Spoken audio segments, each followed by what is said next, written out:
friends. So today we are outside in the garden yet again. It feels so good outside. It's about 70 degrees, which we don't normally get often, but it's been cooling down a lot.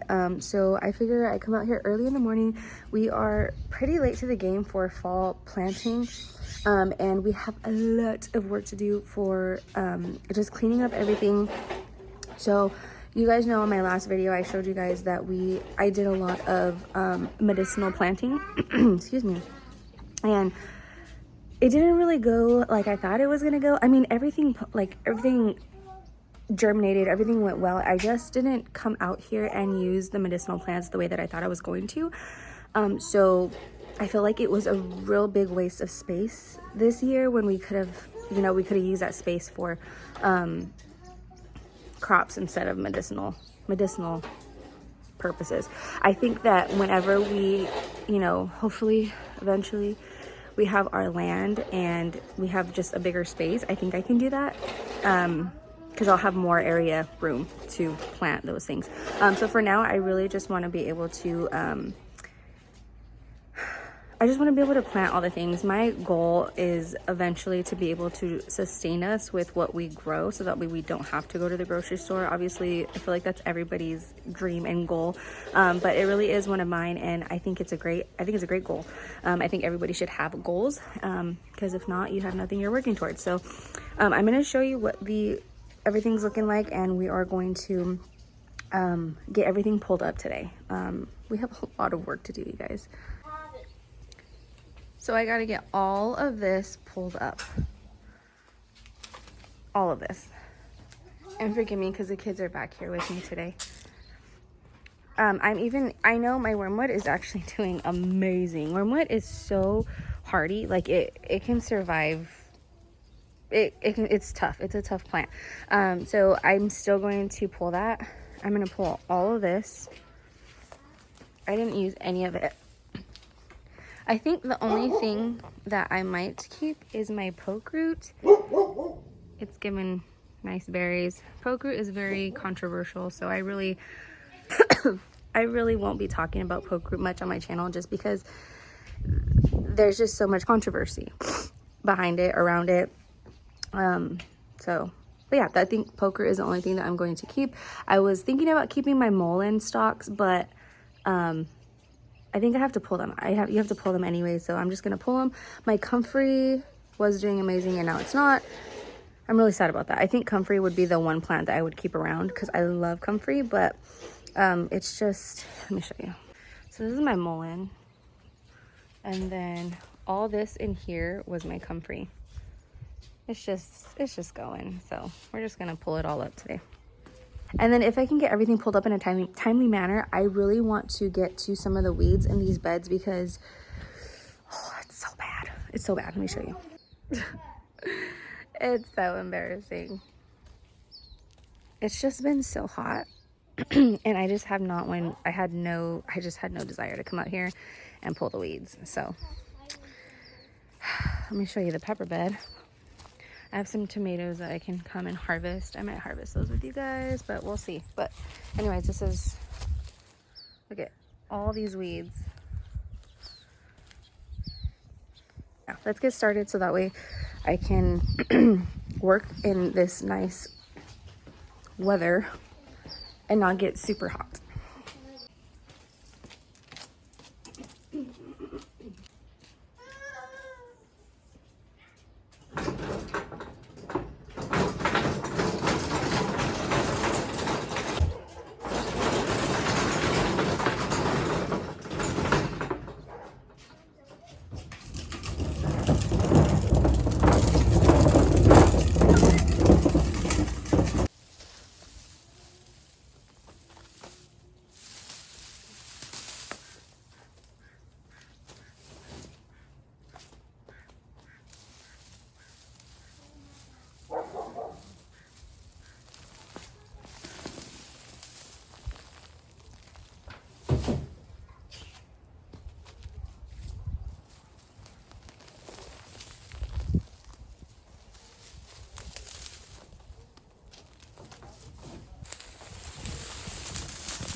so many seeds everywhere.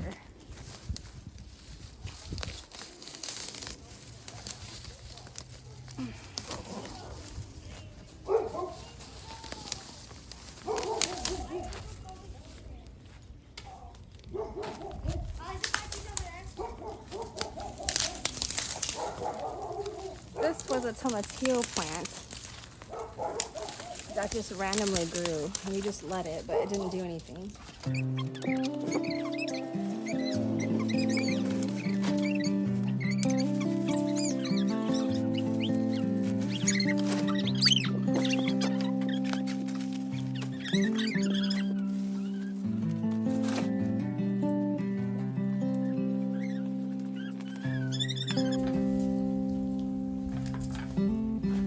I'm just cutting these to an appropriate size so that we will fit into our bin, because I have a ton more over there that I need to get into that bin today.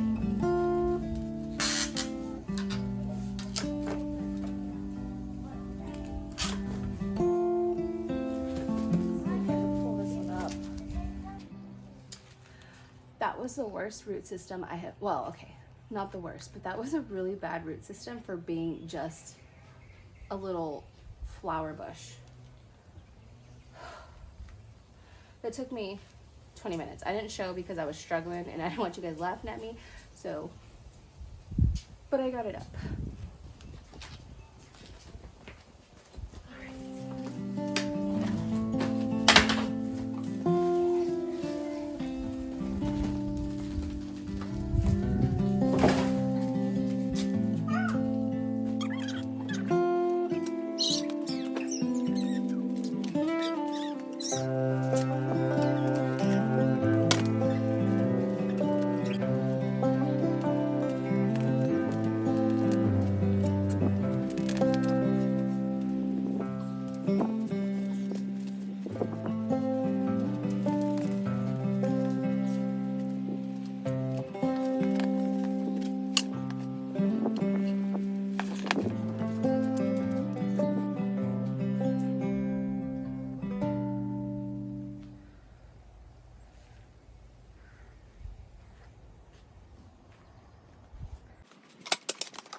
So I just pulled my entire wormwood. I thought it was going to take me a whole lot longer than it did. All I had to do was just use my spear shovel. I love this thing. This thing is amazing. So now I just got to cut it down into smaller pieces so that way it'll fit into the bin, because I still have all of that to go.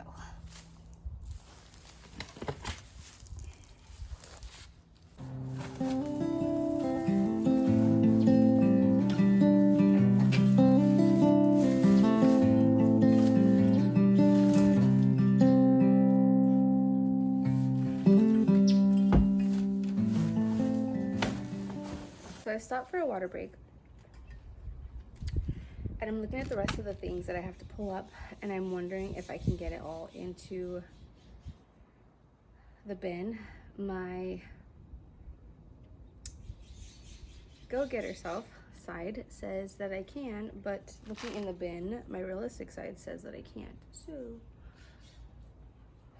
I'm going to challenge my realistic side, and I'm just going to keep going.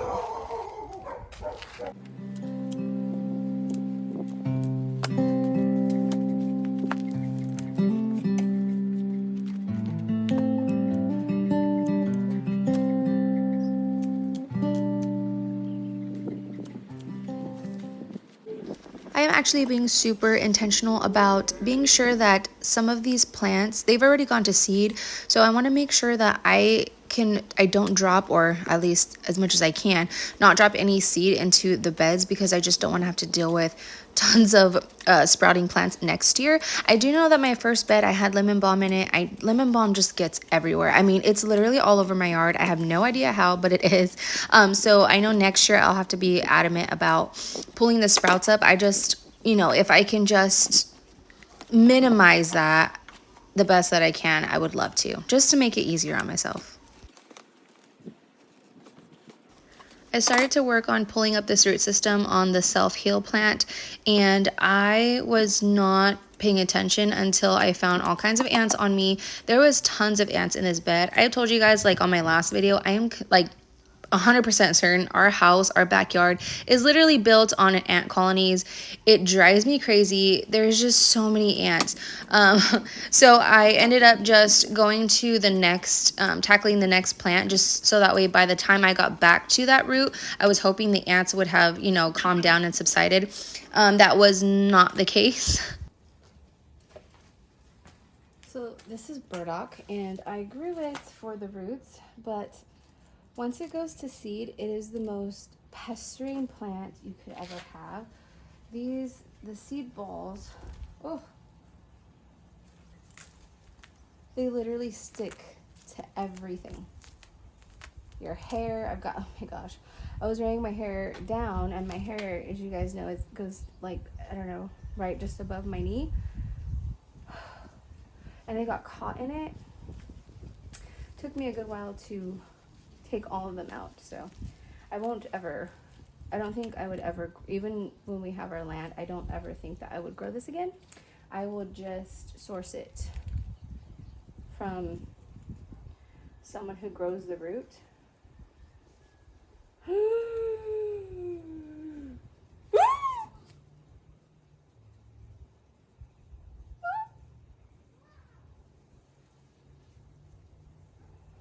I don't know what kind of bug that was, but it looked like a brown recluse. I wish that I was a little rough around the edges, and like when I say that, I don't mean like mean. I just mean like I wish I wasn't so like freaked out when it comes to bugs, but I just don't do bugs. Like I just don't do bugs. I don't do snakes. I don't do anything. But I'm not a girly girl, so like I don't want you guys to get that feeling that I'm just this like city girl who's just like like all prissy, you know, like I just don't do bugs. Like I just can't.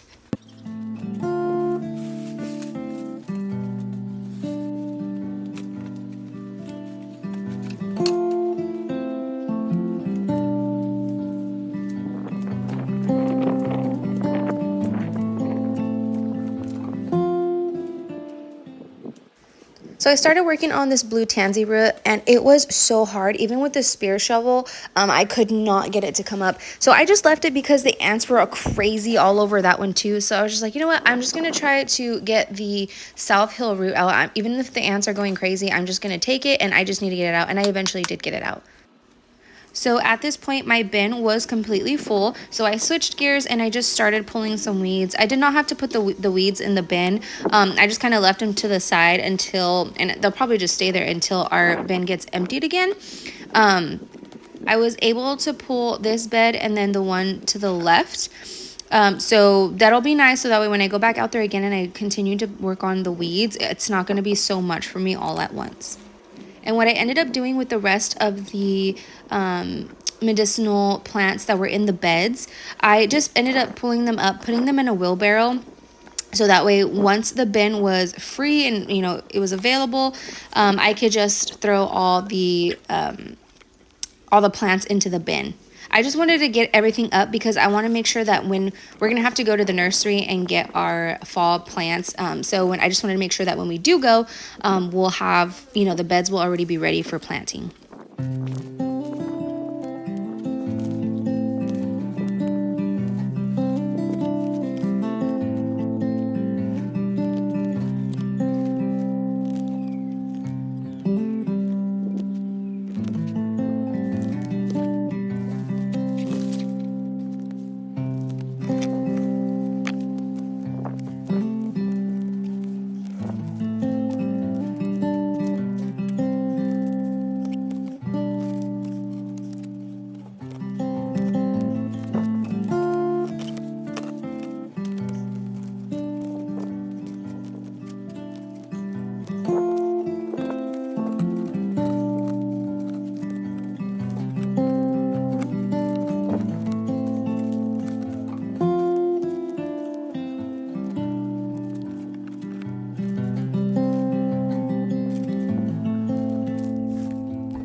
It's starting to look so good. I know it looks a little bit crazy still, but compared to like all the work that we started with, it looks so good. I'm so glad that I got this over with. And I'm so ready to welcome fall planting. Now I wanted to end the video by showing you what I made for dinner and how I made it. I chose to make red sauce enchiladas homemade, and I used guajillos and New Mexico chilies for it. I will have the recipe in the description because it came out so incredibly good.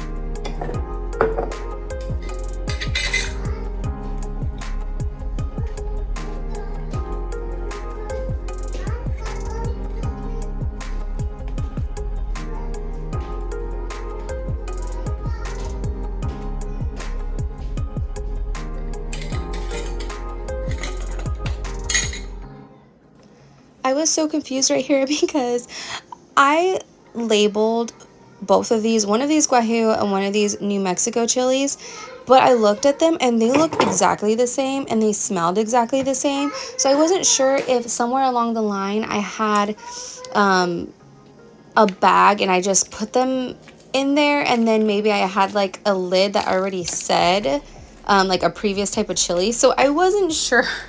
I wasn't sure exactly what they were. So I kind of just opened a new bag and put in the chilies that I actually needed. And I'm hoping to eventually figure out what each chili that I have labeled is. So what you're going to do is first you want to wash your chilies because I don't think they get washed really well before drying process. So you want to wash them really good, and then you want to cut off the stems, and then you're going to cut them open and deseed them. This is super important for a couple reasons. It's flavor. The seeds will give a lot of heat, and I believe if you like overboil, the sauce will become bitter. And I have had so many fails in experience with this sauce of it becoming bitter because I was just lazy about having to deseed all the seeds. I don't mind heat because my kids don't really like these kind of enchiladas, so I'll just make them like a regular beef taco. But I was like, you know what, no, I'm gonna do this right, and I am so glad that I did because it was so good. So you're going to cut them open, deseed all of them. You're gonna cut one onion. And then I believe it was 6 garlic cloves. Like I said, I'll have the recipe in the description box. And then you're going to just boil all of them. Boil all of them for 15 minutes.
So this is the ground beef that we get. We get it from Aldi. It is 100% organic, 100% grass-fed.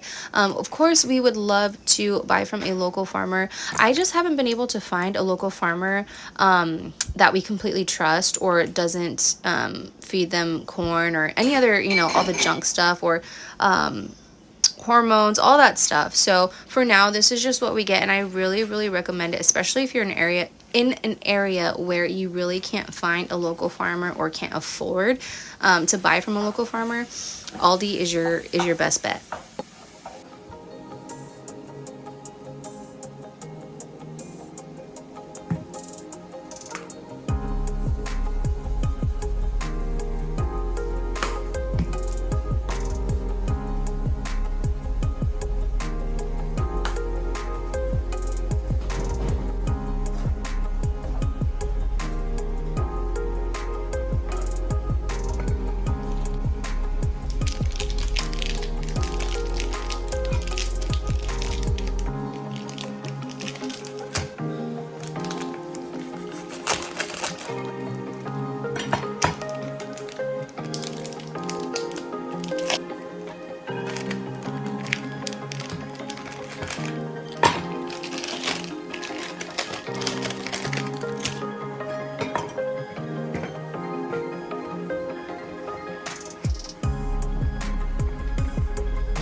don't know about you, but I immediately, after every use of using the cheese grater, I will wash it.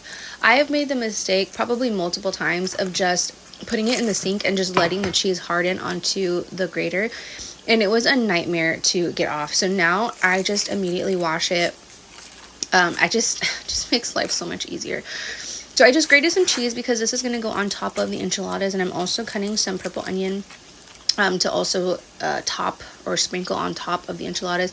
These onions are from our garden harvest last year, and we are just about out. So this year when we plant our onions, I want to double or even triple, if we can, the amount of onions that we plant, because my goal is to, whatever we grow, I want it to last or preserve for a whole year.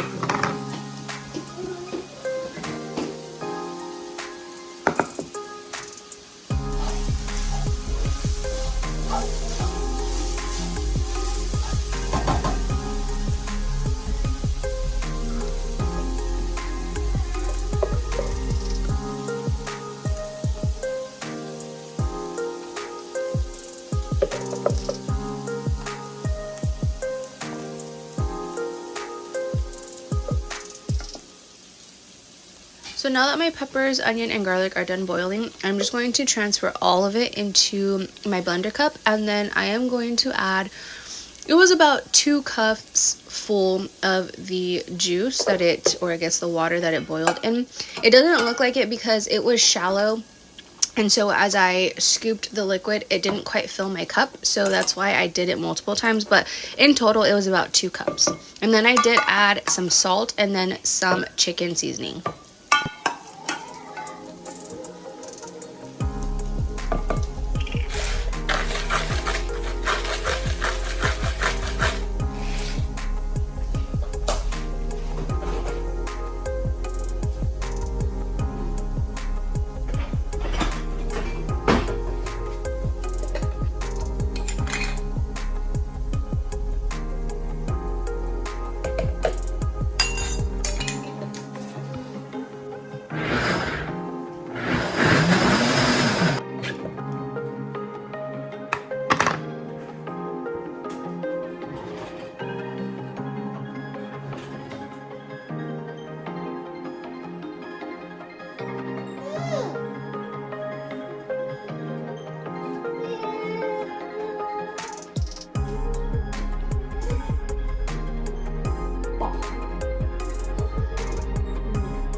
Cannot believe it's so good.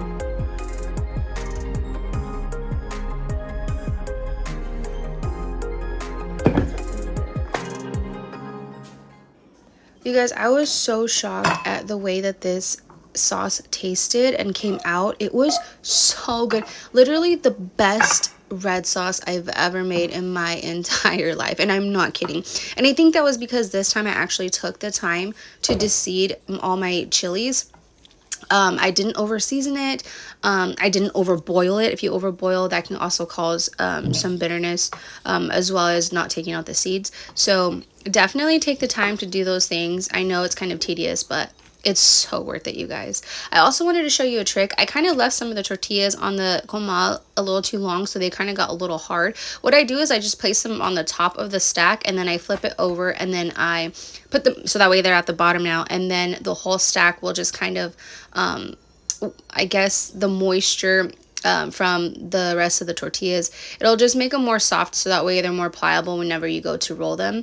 I don't know if that's like common sense, and I think that I'm just the smartest person in the world, but that's just what I do. And if you don't know to do something like that, there's a tip for you. I know it looks a little barbaric that I'm using my hands. Normally I have like this little mini tong that I use, but I just did dishes and I didn't feel like dirtying it again. So I was like, you know what, my hand is just gonna do. I was surprisingly really tired from the work that I had done during the day. So I just kind of wanted to get dinner done. So if you're like, ooh, she's grabbing it with her hands, that's why. Now, my sweet grandma, she always makes these enchiladas, and hers always come out so good, and they always look so pretty. So I'm pretty sure if she saw this, she'd be like, mija, you're supposed to put the sauce first, then the cheese, and then the onions. And I probably should have, just for like presentation. She takes so much pride in like the way that her food looks, whether it's enchiladas, cookies, but they ended up coming out looking so pretty, and you'll see here in a minute.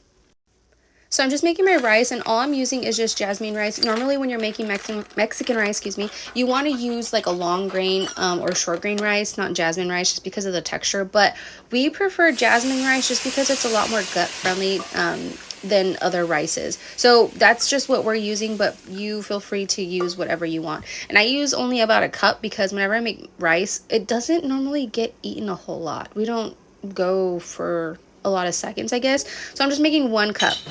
And whenever you have 1 cup of rice, it's always 2 cups of water.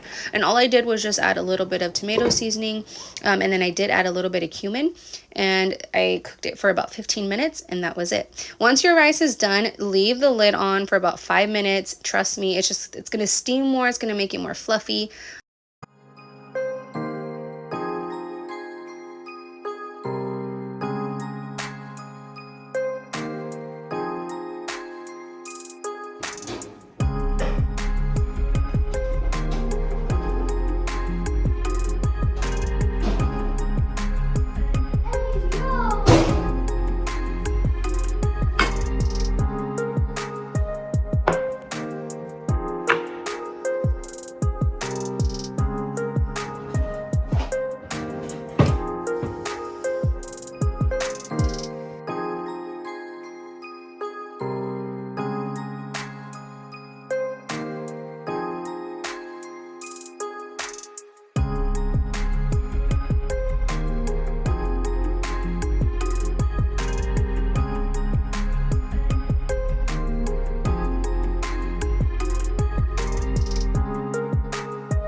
These enchiladas were so good. Like I said, it was the best sauce I've ever made. So I really hope that you give them a try. If you follow the recipe that I will put in the description, I really think that you guys will love them too. And if you made it to the end of this video, I'm so thankful for you. I'm so happy to have taken you out into the garden with me to kind of clean it up and then brought you into the kitchen. You guys cooked with me, and I'm just so thankful that you're here all the way till the end. So until next time, you guys, I will see you. Bye!